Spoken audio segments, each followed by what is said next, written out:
जय हिंद प्यारे बच्चों। आपका एक बार फिर से स्वागत है हमारे YouTube के इस प्लेटफॉर्म पर। तो ये अपना लेक्चर नंबर 7 है। इससे पहले अपने 6 लेक्चर हो चुके हैं और 6वें लेक्चर में अपन ने देखा था पंचमा अक्षर क्या होता है, पंचमा अक्षर किसे कहते हैं, इनका प्रयोग कैसे होता था, ये अपन देख चुके थे इससे पिछले लेक्चर में। अब इससे आगे अपन कंटिन्यू करते हैं अपनी क्लास। ठीक है।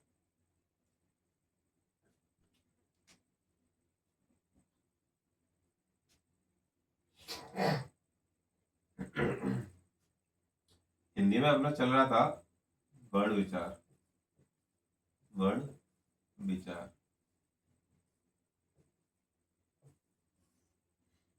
वर्ण विचार। ठीक है। वर्ण विचार में अपन थे पंचमा अक्षर यानी प्रत्येक वर्ग, प्रत्येक प्रत्येक वर्ग का पांचवा हुआ वर्ण पंचमा अक्षर कहलाता है।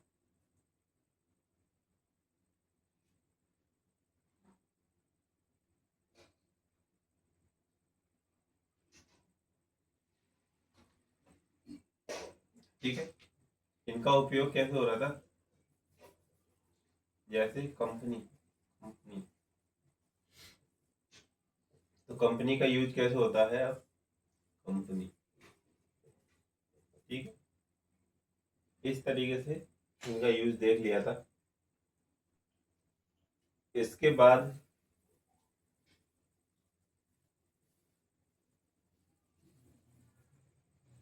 बाद अपन देखते हैं हिंदी में उत्क्षेपित ध्वनियां।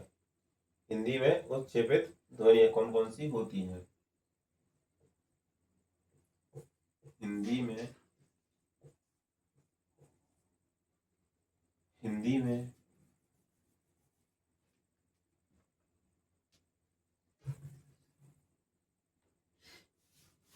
हिंदी में हिंदी में उत्क्षेपित ध्वनियां।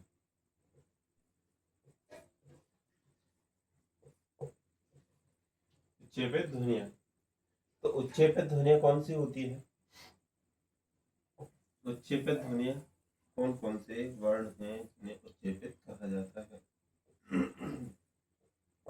ड और ढ। ड और ढ ये क्या है, ये उत्क्षेपित ध्वनियां है। अगर रियल हिंदी की बात की जाए, रियल हिंदी की बात की जाए, रियल हिंदी में ड और ढ, ढक्कन, ड और ढ, ये दोनों का प्रोनाउंसिएशन भी अलग अलग है और इनका डा है और इसका डा है। ठीक है। तो इस ऐसे ही ये डा है और ये ढा है, तो इनको बोलने में और लिखने में अंतर है। लड्डका, लड्डका। और ऐसे ही अगर इस वाले का यूज किया जाएगा तो लड़का, लड़का, लड़का। ड पढ़ते हैं इसको लड़का, और लड़का दोनों में अंतर है बोलने में और लिखने में। लिखने में यहाँ इसके पास नुक्ता नहीं आ रहा है और इसके पास नुक्ता आ रहा है। ठीक है। नुक्ता किसे कहते हैं, ये जो छोटा सा डॉट लगा दिया जाता है इसे अपन बोलते हैं नुक्ता। ठीक है। इसे बोलते हैं नुक्ता।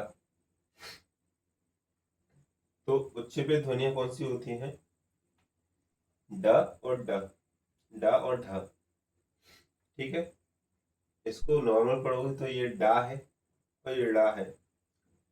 ये लड ड ड और ड, लड़का, लड़का। ठीक है। इस तरीके से इसका प्रोनाउंसिएशन होता है।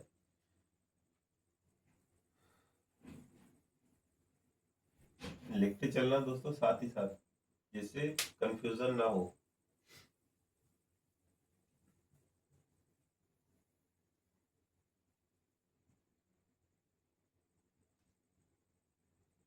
एक नोट लगा लीजिए, नोट लिख लीजिए। नोट,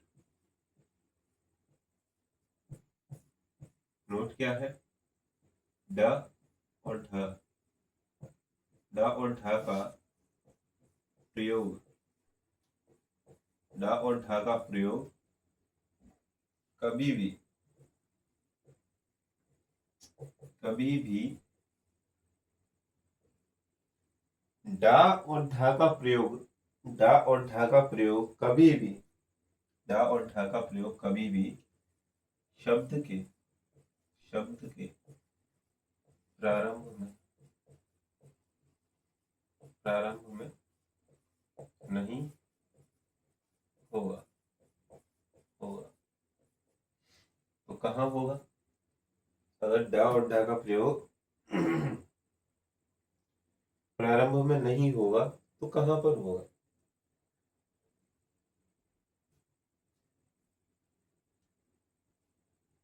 नहीं होगा, नहीं होगा।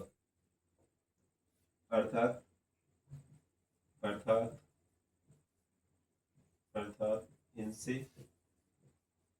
इनसे कोई शब्द नहीं बनेगा, शब्द नहीं बनेगा। ठीक है, अर्थात इनसे कोई शब्द नहीं बनेगा। क्या आपने देखा डड़ का? नहीं। ठीक है। तो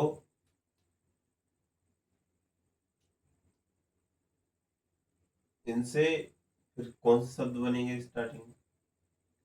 जैसे अगर इस प्रयोग के आधार पर इनसे कोई शब्द बना तो उसमें फिर ये जो नुक्ता लगा हुआ है दोस्तों, ये नुक्ता नहीं लगेगा। जो नुक्ता लगा हुआ है वो नुक्ता नहीं लगेगा। जैसे डाल है, अब आप बोलोगे ये तो बन गया अब शब्द, बट ये डा है, डा, इसके नीचे ये वाला नुक्ता नहीं लगा, इसलिए ये बन गया ढक्कन। ढक्कन है, इसके नीचे भी नुक्ता नहीं। ढोलक है, ढोलक, ये भी बन गया, इसके नीचे भी नुक्ता नहीं। ठीक है, नोट करो।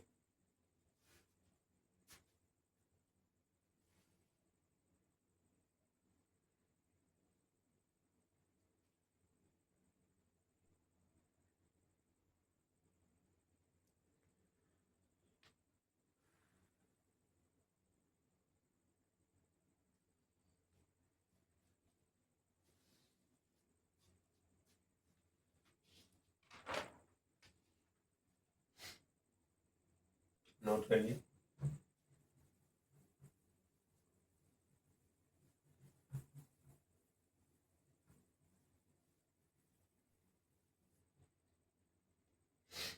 अब आता है आपका क्या?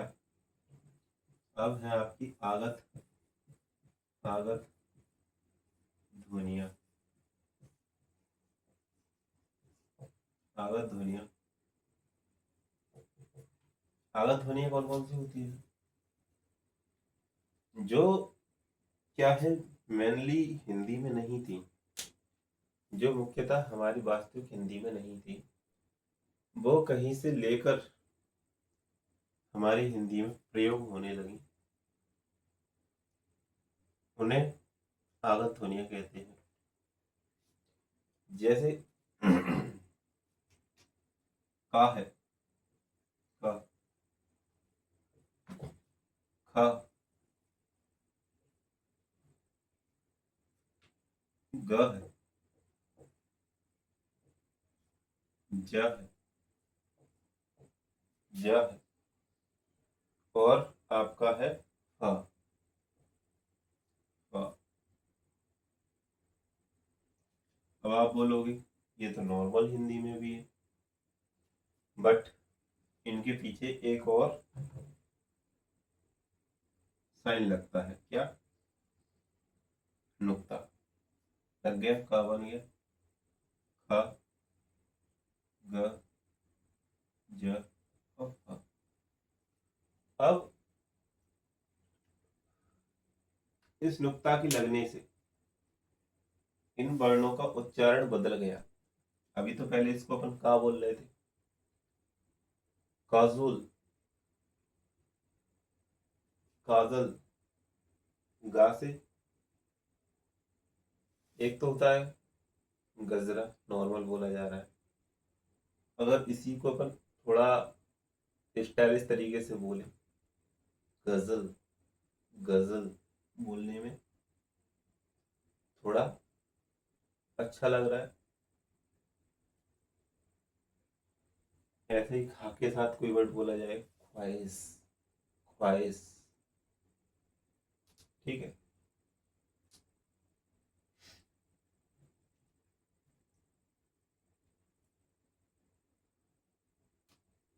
जैसे एग्जाम्पल देखो, जैसे, जैसे एक होता है काम, काम। तो इस काम का मतलब क्या होता है? सॉरी, इस एक होता है काज, काज। तो इस काज का मतलब होता है काम। और ये वाला काज लिखा है, ये वाला काज लिखा है, तो इस काज का अंतर, अर्थ बदल जाएगा। तो इस काज का अर्थ क्या हो जाएगा? इस काज का अर्थ हो जाएगा, जो ये बटन है, इस बटन का जो काज है, इसे अपन काज बोलते हैं। ठीक है। तो बटन वाला काज, बटन वाला काज, वाला काज। क्लियर है? तो इस काज का मतलब काम हो गया, इस काज का मतलब होता है बटन वाला काज। ठीक है। समझ में आ रहा है? ऐसा तो नहीं कि मैं बोलता जा रहा हूँ आपके सर से ऊपर जा रहा है। समझ में तो आ रहा है ना? और इनको साथ ही साथ नोट करते चलिए, क्योंकि टाइम बहुत कम है दोस्तों अपने पास।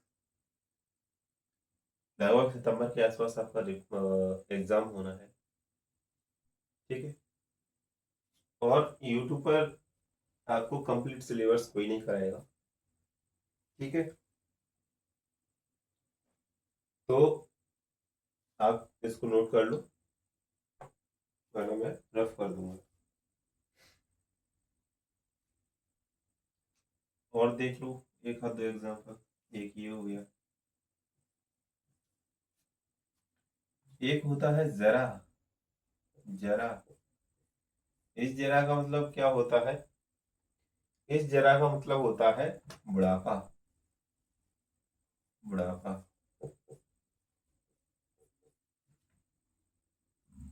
बुढ़ापा, जरा। आपने सुने होंगे, निकट दृष्टि दोष, दूर दृष्टि दोष, जरा दृष्टि दोष। जरा दृष्टि माने, जरा यानी बुढ़ापने में होने वाला, जरा बुढ़ापने में होने वाला। ना तो दूर का दिखता है ना पास का दिखता है, इसे जरा बोलते। और एक होता है जरा, एक होता है जरा, जरा, जरा। ये जरा है और ये जरा है, ये जरा है। इस जरा का मतलब क्या होता है? अपन बोलते हैं ना, अरे जरा सा, बस जरा सा, थोड़ा सा, जरा सा। कभी कभी किसी के चोट वगैरह लग जाती है तो बोलते अरे जरा सी लगी है, कोई दिक्कत नहीं। तो ये जरा है, थोड़ा। इसको कहते हैं थोड़ा, थोड़ा। ठीक। जरा यानी थोड़ा। क्लियर हो रहा है?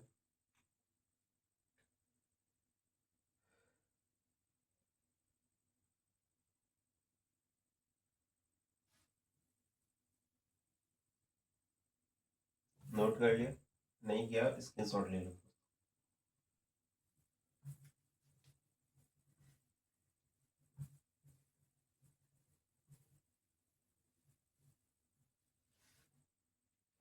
दोस्त, एक बात कहना चाहता हूँ आपसे कि जब मैं आपके साथ ही साथ बोर्ड पर लिख रहा हूँ, तो आप भी अपनी कलम चलाइए साथ ही साथ।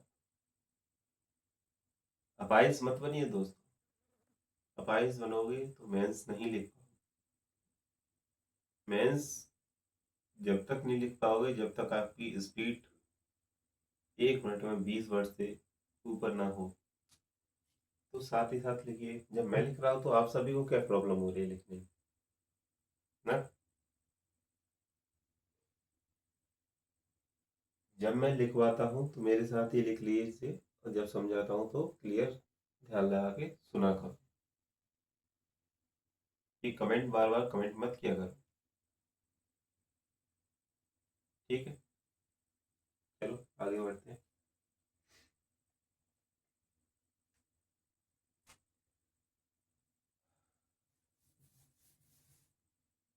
अब होता है आपका क्या? ध्वनियों का वर्गीकरण। ध्वनियों का वर्गीकरण। ध्वनियों का वर्गीकरण कैसे होता है? ध्वनियों का वर्गीकरण।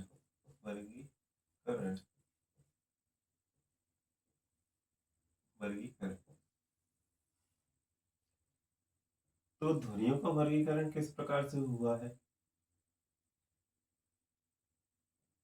कुछ ध्वनियों स्वर कंपन के आधार पर हुई है। कुछ ध्वनियां प्राणवायु यानी श्वास वायु के आधार पर। जो अपन सांस लेते हैं उसके आधार पर भी वर्णों का वर्गीकरण हुआ है। ठीक।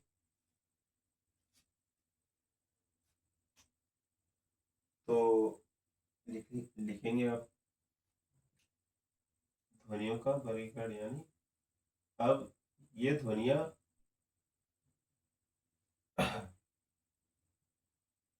उन्हें घोष घोष ध्वनियां और अघोष ध्वनियां, ये है कंपन के आधार पर। कंपन के आधार पर यानी घोष ध्वनियां। घोष, ये वो वाला घोष नहीं है दोस्तों जो आप घोष समझ लो उसे, घोस्ट कह दो इसे। ये घोष है। घोष यानी कंपन।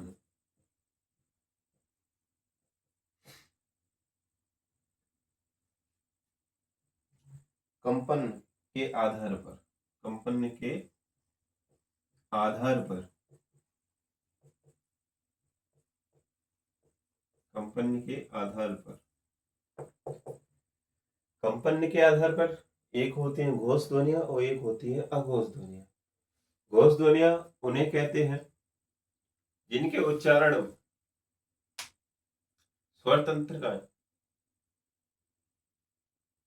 या जीव, जो जीवा होती है उसे नॉर्मल बोलचाल की भाषा में जीभ बोलते हैं, और अगर शुद्ध बोला जाए तो जीवा यानी ग्रीवा में कंपन झंझनाहट पैदा हो, उन्हें घोष स्वर कहते हैं। घोष स्वर कहते हैं। अब घोष स्वर होते कौन कौन से हैं? सा है आपका, तीनों सा, और प्रत्येक वर्ग का, तीनों सा और प्रत्येक वर्ग का पहला और दूसरा, प्रत्येक वर्ग का पहला और दूसरा वर्ग वर्ग, जैसे का वर्ग है, टा वर्ग है, चा वर्ग है, पा वर्ग है, इन सभी का पहला और दूसरा वर्ण, पहला और दूसरा वर्ण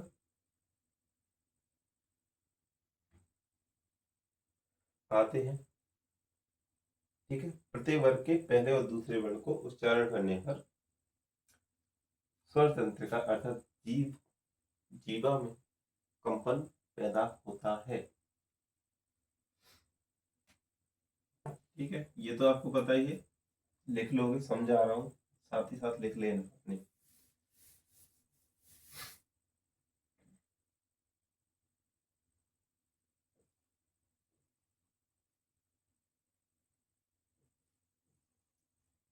जिन वर्णों को उच्चारण करने पर जीभ में कंपन उत्पन्न हो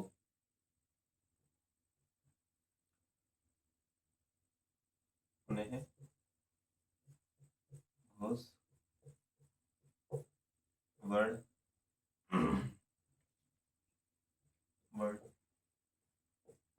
कहते हैं। जैसे कौन कौन से हैं?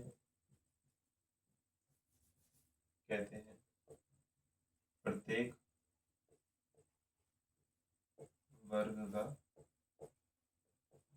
पहला और दूसरा वर्ण, पहला और दूसरा वर्ण प्लस श, और श। ये आपके क्या है? ये आपके हैं घोष वर्ण। जैसे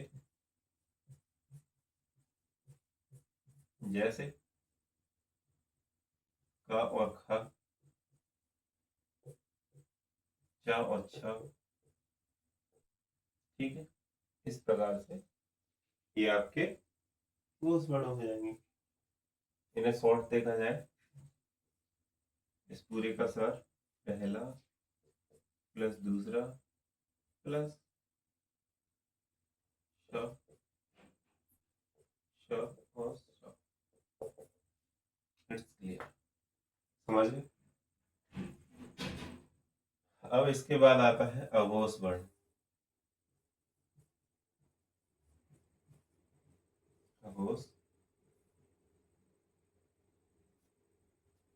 अघोष ठीक है, अघोष वर्ण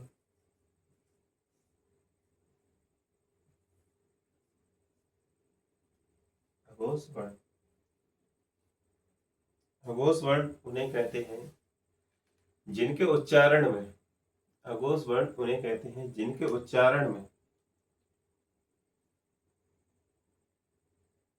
जीवा में कंपन उत्पन्न ना हो, उन्हें अघोष का मतलब ही होता है बिना कंपन के। अघोष का मतलब क्या होता है? बिना कंपन के जिन वर्णों का उच्चारण हो जाता है उन्हें अघोष वर्ण कहते हैं। अघोष वर्ण कौन कौन से होते हैं? प्रत्येक वर्ग का तीसरा, चौथा और पांचवा वर्ण। प्रत्येक वर्ग का तीसरा, चौथा, पांचवा वर्ण। क्लियर? प्रत्येक वर्ग का तीसरा, चौथा और पांचवा वर्ण क्या होता है? अघोष। और प्लस इसी के साथ हो जाता है आपका हा। हा, जब हम हा का उच्चारण करते हैं तो अपने जो जीवा है उसमें कोई कंपन उत्पन्न नहीं होता। हाँ, हाँ, हवा बाहर निकलती है, ना कि कोई कंपन। ठीक है, क ख बोलोगे, का ख बोलोगे, बोल के ट्राई करके देखना एक बार, जो पढ़ाया जा रहा है वो सच है या नहीं। तो इसको आप प्रैक्टिस भी करके देख सकते हो दोस्तों। ठीक है,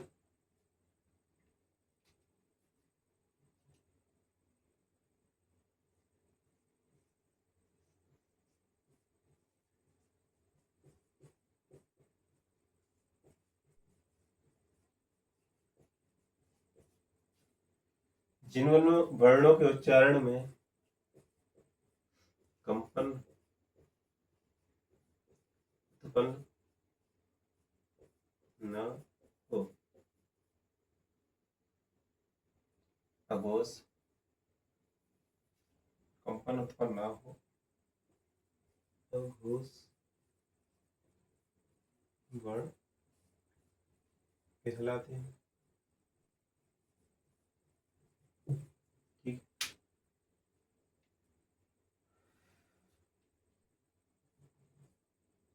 प्रत्येक वर्ग का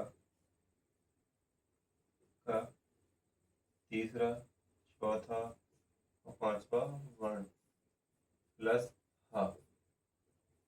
ठीक, प्रत्येक वर्ग का तीसरा, चौथा, पांचवा वर्ण और आपके साथ में हा, ये आपके अघोष वर्ण है। जैसे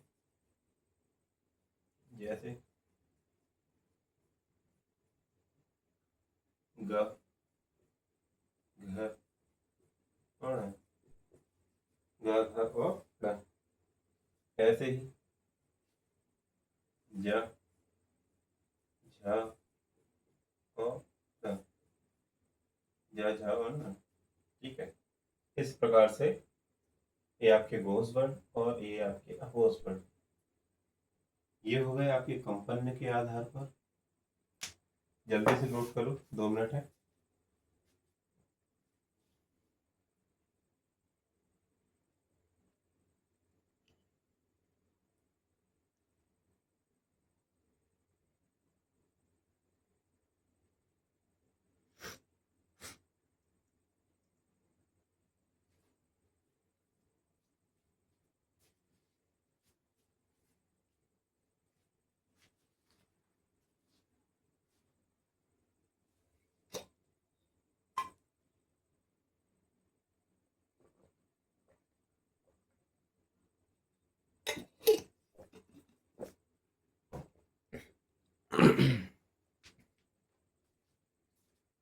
नोट कर लिया होगा, ऐसा करता हूँ आप सभी ने। चलो तो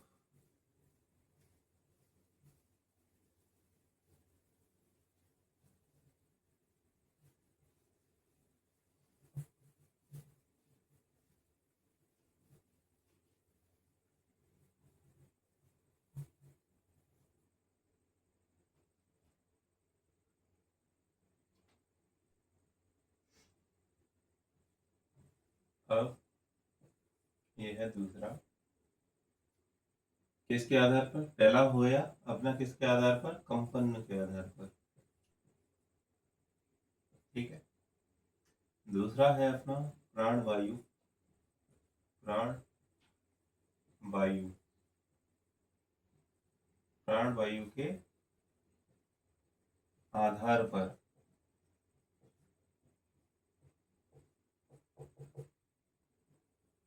प्राण वायु के आधार पर, प्राण वायु पहले तो कहते किसे है? जिसके द्वारा हम जीवित रहते हैं, जिसके द्वारा हमारा ये शरीर चलता है, जो हम ऑक्सीजन ग्रहण कर रहे हैं और CO2 बाहर निकाल रहे हैं, जिस ऑक्सीजन को ग्रहण कर रहे हैं उसे ही अपन कहते हैं प्राण वायु। अब प्राण वायु के आधार पर कैसे हुए वर्णों का वर्गीकरण? प्राण वायु के आधार पर वर्णों का वर्गीकरण इसलिए हुआ है कि जैसे कोई वर्ण अपन उच्चारित करते हैं तो हमारे अंदर से जो सांस बाहर आती है, उसी के आधार पर, उसी के आधार पर वर्णों का वर्गीकरण किया गया है। तो प्राण वायु के आधार पर 2 प्रकार के आपके वर्ण होते हैं। एक होता है पहला अल्पप्राण और दूसरा महाप्राण। अल्प प्राण में क्या होता है कि जिन वर्णों के उच्चारण में, जिन वर्णों के उच्चारण में हमारे अंदर से कम मात्रा में हवा निकले, जिन वर्णों के उच्चारण में कम मात्रा में श्वास वायु बाहर आए, उन वर्णों को अल्पप्राण कहते हैं। क्लियर। और महाप्राण किसे कहेंगे? महाप्राण उन वर्णों को बोला जाता है जिनके उच्चारण में अधिक टाइम तथा अधिक वायु बाहर आए। जिन वर्णों के उच्चारण में थोड़ा अधिक, महाप्राण से थोड़ा अधिक टाइम लगे और उच्चारण करने में अधिक हवा बाहर आए, महाप्राण कहलाए। It's clear. चलो तो देखते हैं अब।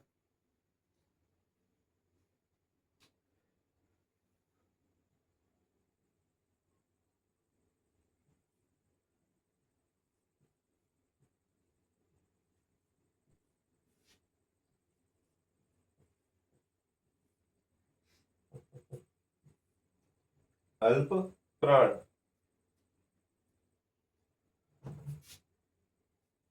लिखूं?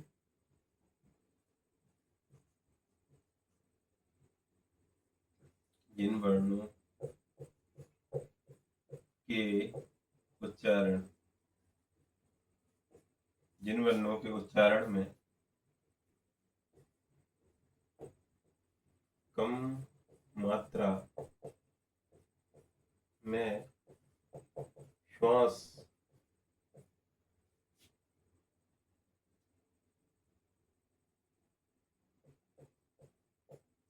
वायु बाहर आए,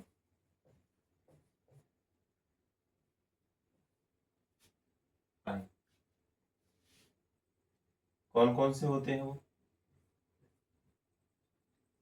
प्रत्येक प्रत्येक वर्ग का प्रत्येक वर्ग का प्रत्येक वर्ग का पहला प्लस तीसरा और प्लस पांचवा वर्ण। प्रत्येक वर्ग का पहला, तीसरा, पांचवा वर्ण। ठीक है। प्रत्येक वर्ग का पहला, तीसरा और पांचवा वर्ण क्या है? आपका अल्प प्राण है। फिर है आपका एग्जाम्पल, देख लो। एग्जाम्पल जैसे क, खा को छोड़ के ग, घा को छोड़ के ड। ये पहला वर्ण है, ये तीसरा है और ये पांचवा। It's clear. पहला, तीसरा,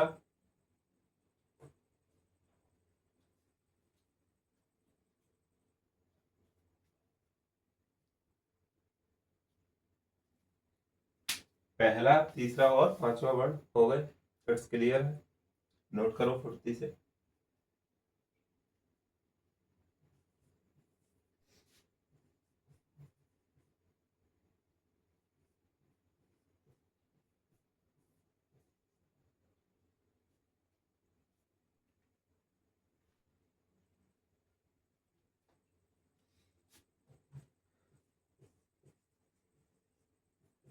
जिन वर्णों के उच्चारण जिन वर्णों के उच्चारण में मुख से अधिक मुख से अधिक मात्रा में श्वास वायु बाहर आए। ठीक है।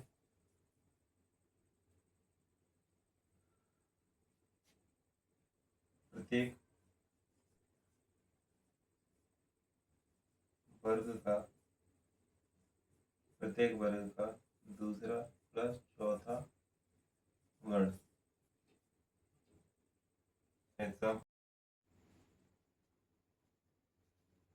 एग्जाम्पल ख और घ, ख और घ,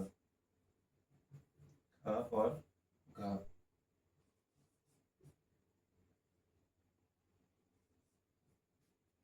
हाँ और घ, या कल्प्राण हुए, ये महाप्राण हो गया। ठीक है। अब इसके बाद आता है आपका शब्दों का वर्गीकरण। शब्द बनते कैसे हैं, शब्द क्या है।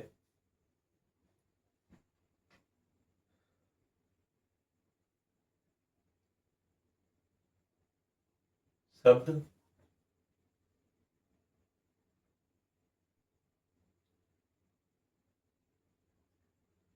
किसे कहा जाएगा, शब्द किस से मिलकर बनता है। आज तक आपने पढ़ा होगा कहीं पर, बट किसी ने ये नहीं बताया होगा कि इससे मिलकर ये बना है, ये बना है, पढ़ा दिया। ये होता है, ठीक है आपने मान लिया, बट क्यों होता है, क्यों, क्यों का आंसर आपने कभी नहीं पूछा हो।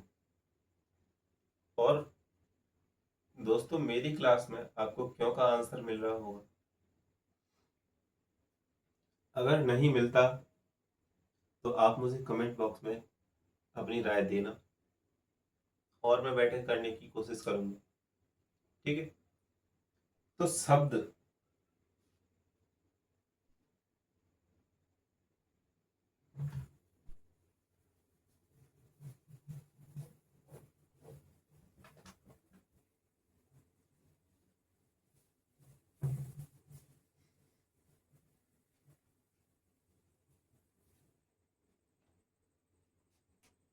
अब आता है आपका शब्द। शब्द शब्द किससे मिलकर बनता है, तो शब्द आपका मिलकर बनता है किससे मेरे दोस्त, शब्द मिलकर बनता है वर्ण से। वर्ण, वर्ण प्लस वर्ण इक्वल शब्द, वर्ण प्लस वर्ण इक्वल शब्द। कैसे बनेगा, जैसे ये का लिखा हुआ है, ये माँ लिखा हुआ है, ये ला लिखा हुआ है। अब इन तीनों का योग, इन तीनों का योग